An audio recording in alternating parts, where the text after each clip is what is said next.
أنفسنا ومن سيئات أعمالنا من يهد الله فلا مضل له ومن يضلله فلا هادي له أشهد أن لا إله إلا الله وحده لا شريك له وأشهد أن محمدا عبده ورسوله لا نبي بعده اللهم صل وسلم على نبي المصطفى سيدنا مولانا محمد وعلى آله وأصحابه ومن والاه أما بعد فيا عباد الله أوصيكم ونفسي بتقوى الله وتزودوا فإن خير الزاد التقوى Ma'asyiral muslimin wa zumratal mu'minin rahimakumullah.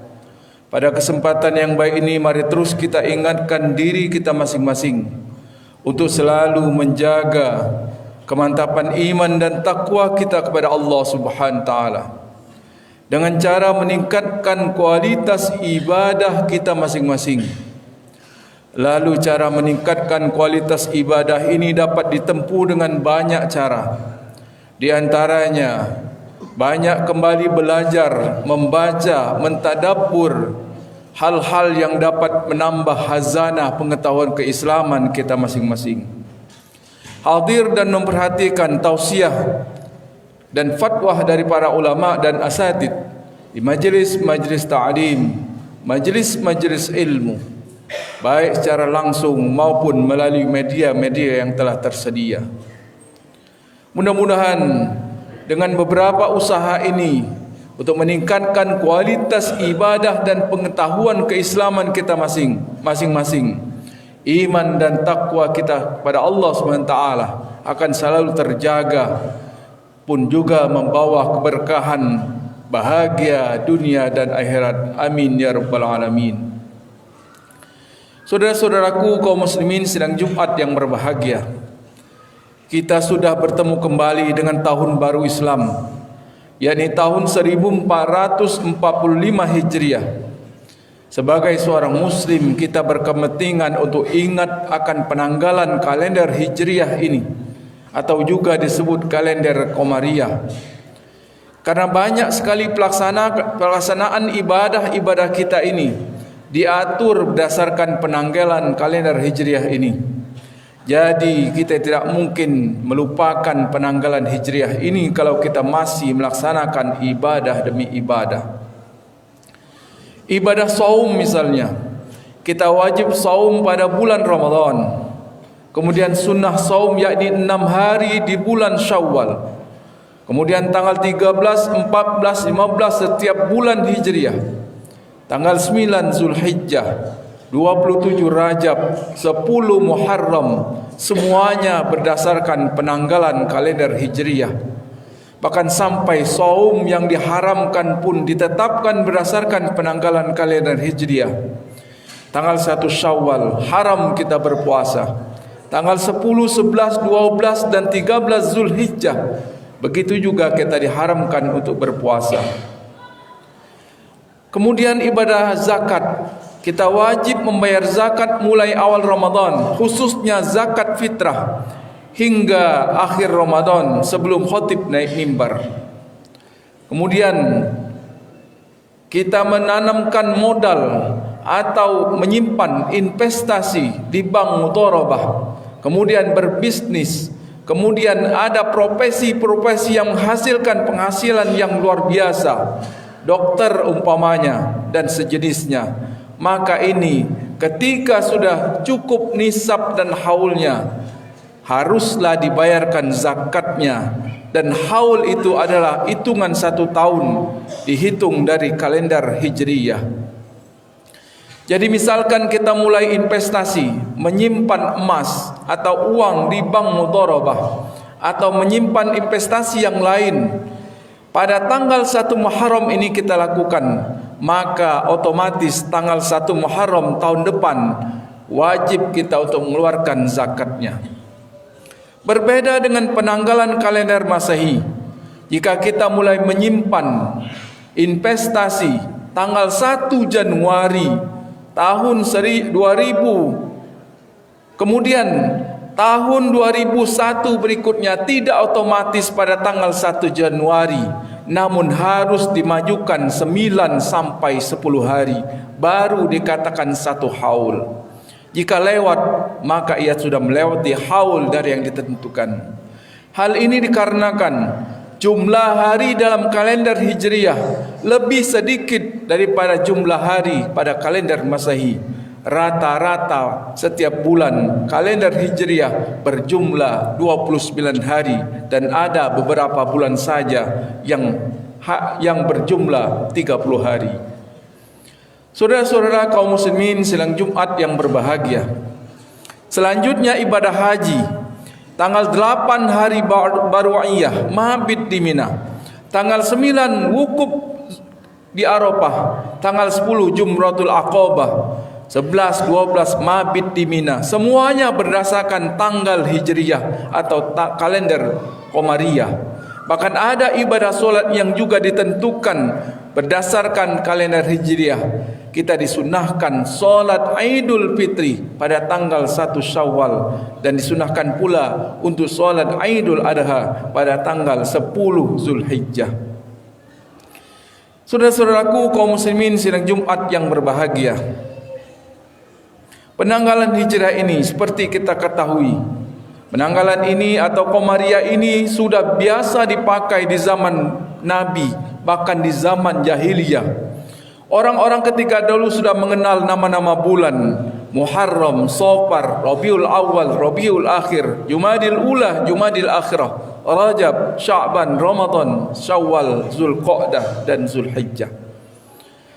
Akan tetapi ketika itu belum ada angka untuk tahunnya.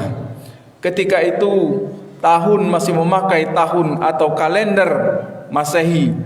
Walaupun ketika itu tanggal dan bulan sudah memakai kalender Al-Quran, yakni kalender seperti yang kita sekarang jalani, tanggal 3 Muharram 1445 Hijriah.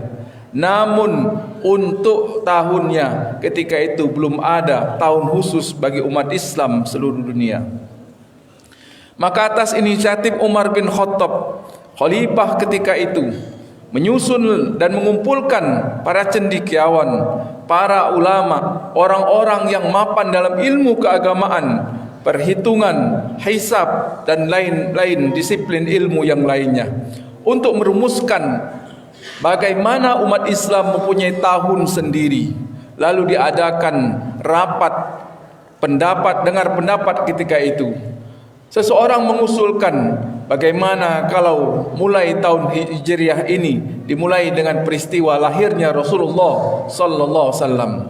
Kemudian peserta rapat membuka kitab, mencari nas-nas, dalil-dalil yang kuat, dan pada akhirnya kurang ditemukan dalil-dalil yang kuat untuk menjadikan dasar mulainya tahun Hijriah dari kelahiran Rasulullah sallallahu alaihi wasallam. Seseorang lagi mengusulkan bagaimana jika dimulai dari peristiwa yang agung, Isra wal Mi'raj, yang menjadi tonggak pertama turunnya perintah solat yang menjadi tiang agama. Kemudian dicari lagi nas-nas, dalil-dalil yang dapat mendukung agar peristiwa yang agung itu menjadi awal dari penanggalan kalender Hijriyah. Namun sungguh disayang, belum didapatkan juga dalil-dalil dan nas-nas yang kuat yang mendukung untuk menjadikan peristiwa itu awal dari tahun Hijriyah. Seorang cendekia muda, Ali bin Abi Thalib karramallahu wajhah, mengusulkan bagaimana kalau tahun Islam ini dimulai dari peristiwa hijrah Rasul dari Mekah ke Madinah. Lalu dibukalah kitab-kitab, nas-nas, hujjah-hujjah. Memang cukup banyak ayat dan hadis, hujjah-hujjah yang mendukung untuk menentukan kalender Islam dimulai dari peristiwa Hijriyah. Itulah maka tahun Islam disebut Hijriyah, asal kata dari hajaro yuhajiru muhajiran hijriyatan, artinya tahun pindah. Diputuskan ketika itu oleh rapat bahwasanya tahun 0 atau tahun 1 di dalam Islam adalah dimulai ketika peristiwa hijrah Rasul dari Mekah ke Madinah. Jadilah sampai sekarang tahun 1445 Hijriyah. Saudara-saudara kaum muslimin sidang Jumat yang berbahagia, mengapa peristiwa hijrah ini menjadi tolak ukur, menjadi patokan untuk menentukan tahun Islam? Memang peristiwa hijrah ini adalah peristiwa yang luar biasa. Bisa dapat kita bayangkan Rasulullah SAW di bawah ancaman untuk dihabisi dan telah diputuskan untuk dibunuh pada suatu malam. Berita itu pun sampai ke telinga Rasul, dan Rasul menanggapi ini dengan tenang. Rasul menyusun strategi sebagai seorang pemimpin yang bijaksana dan keyakinan yang begitu teguh. Rasul tidak seperti orang-orang di luar sana. Rasul tidak nekat, sudahlah, jika kita mati maka kita mati syahid. Atau Rasul bersantai-santai saja, biarlah, aku kan kekasih Allah, Allah pasti melihat dan melindungiku, tidak ada usaha yang harus aku lakukan. Tapi Rasul menyusun strategi dan kekuatan untuk melaksanakan hijrah ini. Rasul terdahulu menyuruh umatnya, pengikutnya untuk berhijrah atau pindah dari Mekah ke Madinah setelah dapat tekanan-tekanan yang begitu banyak, boikot dari kaum Quraisy ketika itu, baik terhadap pengikut beliau, baik dari segi keluarga maupun dari masyarakat umum ketika itu. Tinggallah Rasul bersama sahabat terdekat beliau, yakni Umar bin Khattab, kemudian Abu Bakar As-Siddiq, yang setia menemani Rasul dalam perjuangan hingga Rasul melaksanakan hijrah ke Madinah. Pada malam itu Rasulullah SAW tidak langsung menuju ke Madinah, tetapi Rasul melambung ke belakang, bersembunyi di Gua Sur bersama Sayyidina Abi Bakar As-Siddiq. 3 hari 3 malam Rasul bersembunyi, baru kemudian melakukan hijrah. Sementara Umar bin Khattab membuat opini di tengah masyarakat Mekah ketika itu, dan beliau mengumumkan, barang siapa yang ingin istrinya menjadi janda atau ingin anaknya menjadi yatim, silakan menghadang Muhammad yang sekarang dalam perjalanan ke Makkah, padahal Muhammad masih bersembunyi di Gua Sur. Kemudian diutus juga Abdurrahman untuk memantau kekuatan lawan yang berada di tengah-tengah jalan, dan jalan mana yang harus dilewati Rasulullah sehingga perjalanan hijrah efektif dan efisien, lebih cepat daripada yang diduga. Kemudian diutuslah Asma binti Abu Bakar untuk mengantar logistik dan salinan Rasulullah bersama Abu Bakar di Gua Sur ketika itu.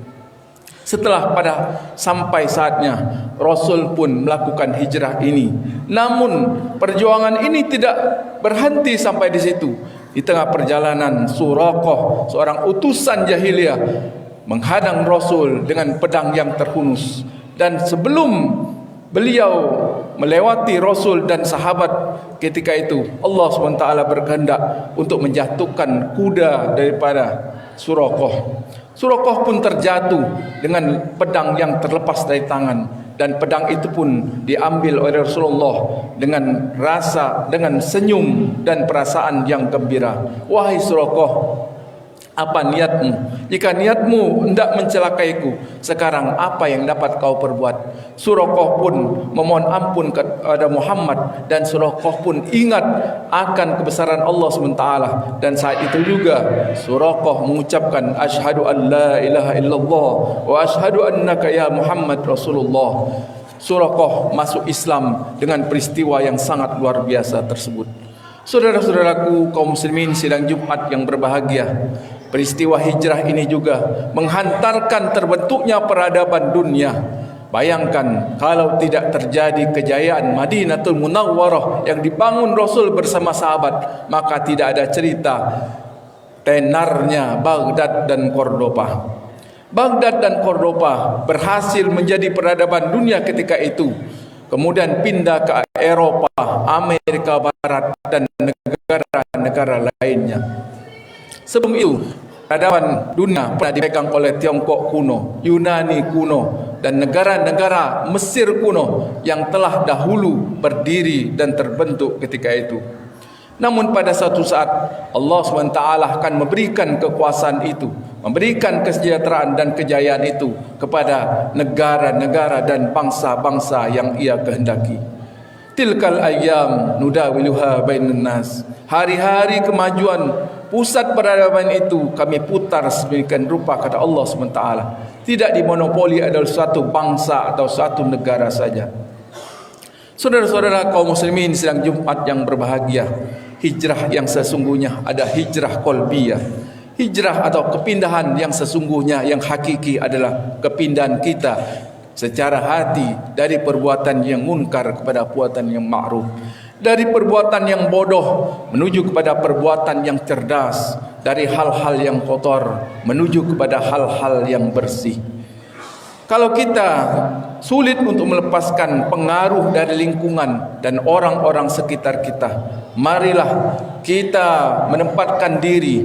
Kita harus bisa merespon apa yang dilakukan oleh orang-orang sekitar kita.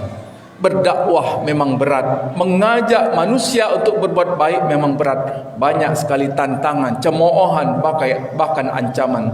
Lalu bagaimana jika ini terjadi? Tasbir ala ma yaqulun. Tingkatkan kesabaran atas respon mereka. Namun masih pula mereka tetap menyerang dan berempati kepada kita. Lalu kata Allah, wahjurhum hijran jamila. Tinggalkan mereka dengan cara yang baik. Ma'asyiral muslimin sidang Jumat yang berbahagia, kita mungkin dapat berhindar dari pengaruh-pengaruh yang negatif. Bagaimana dengan anak dan istri kita? Bagaimana dengan keluarga kita? Maka tugas kita semua untuk membimbing mereka. Di hari akhirat nanti, orang-orang dari kubur ditanya oleh malaikat, Fima kuntum, kenapa kamu ini? Waktu di dunia kamu berleha-leha saja, bersantai-santai saja. Kunna mustada'afina fil ar. Mereka menjawab, kami ini adalah orang-orang yang lemah, orang-orang yang tidak punya pendirian, hanya terpengaruh oleh orang-orang kaya, orang-orang pintar, orang-orang kuasa di antara kami. Alam takun ardullahi wasi'ah. Kata Allah, kata malaikat, apakah kamu tidak tahu bumi Allah begitu luas? Jika tidak nyaman pada suatu lingkungan atau suatu tempat, kita bisa berpindah ke tempat yang lain. Jika tidak nyaman dalam pergaulan suatu kelompok, kita dapat berpindah kepada pergaulan lain. Yang penting hidup kita selamat, melakukan hijrah ini secara qalbiyah. Aqulu qawli hadza wa astaghfirullah li wa lakum wa lisairil muslimin wal muslimat wal mu'minin wal mu'minat fastaghfiru innahu huwal ghafurur rahim. Allahumma salli ala sayyidina Muhammad wa ala ali sayyidina Muhammad. Alhamdulillahi rabbil alamin wal aqibatu lil muttaqin wala udwana illa 'alal zalimin. Ashhadu an la ilaha illallahul malikul haqqul mubin wa ashhadu anna Muhammadan 'abduhu wa rasuluhu shadiqul wa'dil amin. Allahumma salli wa sallim ala 'abdikal karim sayyidina wa maulana Muhammad wa ala alihi wa ashabihi wat tabi'in. Amma ba'du fa ya ibadallah, usikum wa nafsi bitaqwallah wa sari'u ila maghfirati rabbil alamin. Wa'lamu anna Allah ta'ala yaqulu fi kitabil karim, a'udzu billahi minasy syaithanir rajim.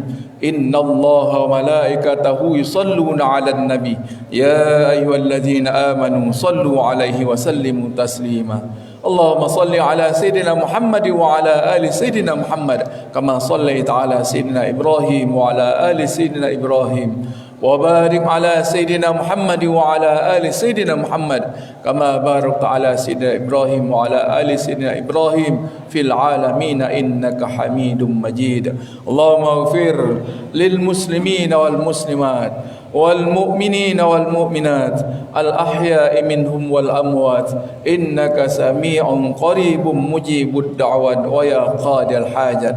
اللهم أصلح لنا ديننا الذي هو عصمة أمرنا وأصلح لنا دنيانا التي فيها معاشنا وأصلح آخرتنا التي إليها معادنا واجعل الحياة زيادة لنا في كل خير واجعل الموت راحة لنا من كل شر ربنا آتنا في الدنيا حسنة وفي الآخرة حسنة وقنا عذاب النار عباد الله إن الله يأمر بالعدل والإحسان وإيتاء ذي القربى وينهى عن الفحشاء والمنكر والبغي يعظكم لعلكم تذكرون فاذكروا الله يذكركم واشكروا على نعمه يزدكم ولذكر الله أكبر والله يعلم ما تصنعون